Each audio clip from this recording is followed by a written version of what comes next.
ભરૂચના દહેગામ નજીક expiry date વાળા ટામેટા કેચઅપનો જથ્થો જાહેરમાં નિકાલ કરાતા ફૂડ એન્ડ ડ્રગ્સ વિભાગે કાર્યવાહી કરી છે। ભરૂચ જિલ્લામાં પાલેજ પંથકમાં 12 વર્ષીય બાળકના ચિકન રોલ આરોગવાના કારણે મોત બાદ સમગ્ર ભરૂચ જિલ્લામાં ફૂડ એન્ડ ડ્રગ વિભાગ અને સમગ્ર જિલ્લાનું તંત્ર સતત હોટલો રેસ્ટોરન્ટો ઉપર ચેકિંગ કરી રહ્યું હોય, જેના પગલે એક્સપાયર ડેટ થયેલી સામગ્રીઓ એટલે કે વાનગીઓ વેચનારાઓ ઉપર તવાઈ બોલાવવામાં આવતા ભરૂચ નજીકના જ કોઈ અજાણ્યા ઈસમ દ્વારા મોટા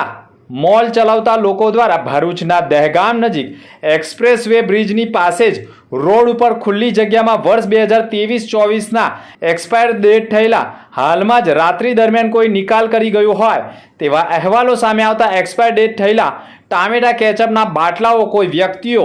લઈ જાય અથવા તો તેને આરોગે તો તેના સ્વાસ્થ્યને નુકસાનકારક થવાની શક્યતાઓ હોય, જેના કારણે આ પ્રકારે જાહેરમાં ટામેટા કેચઅપના બાટલાઓનો નિકાલ કરવો પણ જોખમી હોવાનું માનવામાં આવી રહ્યું છે। બાટલાઓને નાશ કરવાની જરૂર પણ ઊભી થઈ છે। ભરૂચ શહેરમાં ફૂડ એન્ડ ડ્રગ વિભાગ તથા ડેપ્યુટી કલેક્ટર સહિતની ટીમો દ્વારા ઠેર ઠેર ચેકિંગ કરવામાં આવી રહ્યું છે, જેના કારણે એક મોલમાં મોટા પ્રમાણમાં એક્સપાયર ડેટવાળા ટામેટા કેચઅપના બાટલાઓનો નિકાલ કોઈ અજાણ્યો વ્યક્તિ દ્વારા પ્લાસ્ટિકના કોથળા ભરીને દહેગામ નજીક કરવામાં આવ્યો હોવાનું સામે આવ્યું છે। સાથે મેગીના એક્સપાયર ડેટવાળા પેકેટો પણ મળી આવતા